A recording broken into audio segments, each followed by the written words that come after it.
करवा चौथ 2023। करवा चौथ पर कल बन रहे हैं ये शुभ संयोग। महिलाएं इन बातों का जरूर रखें ध्यान। कार्तिक मास की कृष्ण पक्ष की चतुर्थी को करवा चौथ का व्रत किया जाता है। इस साल यह व्रत 1 नवंबर को रखा जाएगा।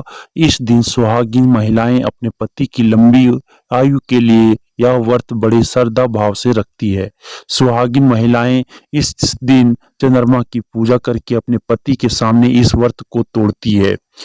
कहते हैं कि इस व्रत के बारे में भगवान कृष्ण ने द्रौपदी को और शिव जी ने माता पार्वती को बताया था। करवा चौथ का व्रत कार्तिक कृष्ण पक्ष की चतुर्थी तिथि को रखा जाता है।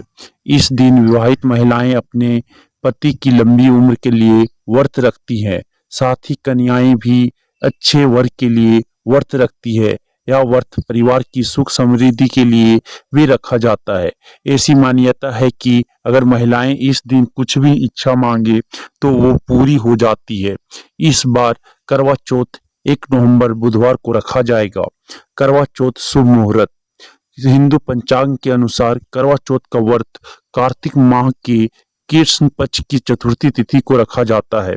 इस बार चतुर्थी तिथि की शुरुआत 31 अक्टूबर मंगलवार को रात 9:30 पर होगी और इसका समापन 1 नवंबर बुधवार को रात 9:19 पर होगा। उदय तिथि के अनुसार करवा चौथ का उपवास 1 नवंबर को ही रखा जाएगा। करवा चौथ की पूजा का मुहूर्त शाम 5:36 से लेकर शाम 6:54 तक रहेगा। करवा चौथ का पारण चंद्रमा का अर्घ्य देने के बाद होता है, जिसका समय 1 नवंबर को रात 8:15 पर होगा। करवा चौथ का शुभ योग। सर्वार्थ सिद्धि योग 1 नवंबर को सुबह 6:33 से लेकर 2 नवंबर को 4:36 तक रहेगा। अमृत काल 1 नवंबर को रात 7:34 से लेकर रात 9:13 तक रहेगा। मृगशिरा नक्षत्र 1 नवंबर को सुबह 3:58 से लेकर 2 नवंबर को सुबह 4:36 तक रहेगा। करवा चौथ की पूजन विधि। सुबह सूर्योदय से पहले उठकर स्नान करें और पूजा की घर की सफाई करें। फिर सास द्वारा दिया हुआ भोजन करें और भगवान की पूजा करके निर्जला व्रत का संकल्प लें। यह व्रत सूर्य अस्त होने के बाद चंद्रमा के दर्शन करके ही खोलना चाहिए और बीच में जल भी नहीं पीना चाहिए। संध्या के समय एक मिट्टी की वेदी पर सभी देवताओं की स्थापना करें। इसमें 10 से 13 करवे करवा चौथ के लिए खास मिट्टी के कलश रखें। पूजन सामग्री में धूप, दीप, चंदन, रोली, सिंदूर आदि थाली में रखें। दीपक में पर्याप्त मात्रा में घी रहना चाहिए, जिससे वह पूरे समय तक जलता रहे। चंद्रमा निकलने से लगभग 1 घंटे पहले पूजा शुरू की जानी चाहिए। अच्छा हो कि परिवार की सभी महिलाएं साथ पूजा करें। पूजा के दौरान करवा चौथ कथा सुने या सुनाएं।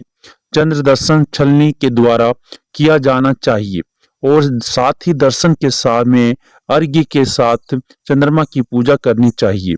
चंद्र दर्शन के बाद बहू अपनी सास को थाली में सजाकर मिष्टान, फल, मेवे, रुपये आदि देकर उनका आशीर्वाद लें और सास उसे अखंड सौभाग्यवती होने का आशीर्वाद दें। करवा चौथ पर इन बातों का रखें ध्यान। करवा चौथ की पूजा करने के बाद करवा विवाहित महिलाओं को ही बांट देने चाहिए। निराहार रहकर दिन भर गणेश मंत्र का जाप करना चाहिए। रात्रि में चंद्रदेव के उदय होने के बाद परंपरा अनुसार उनको विधि पूर्वक अर्घ्य प्रदान करें। इसके साथ ही गणेश जी और चतुर्थी माता को भी अर्घ्य देना चाहिए। ध्यान रखें कि व्रत करने वाले नमक युक्त भोजन से दूर रहें। व्रत कम से कम 12 या 16 साल तक करना चाहिए। इसके बाद उद्यापन कर सकते हैं। ये था आपकी शुभ मुहूर्त, करवा चौथ करने का शुभ मुहूर्त, शुभ विधि और आप सामग्री क्या लेना है और करवा चौथ पर इन बातों को ध्यान रखना है महिलाओं को। धन्यवाद।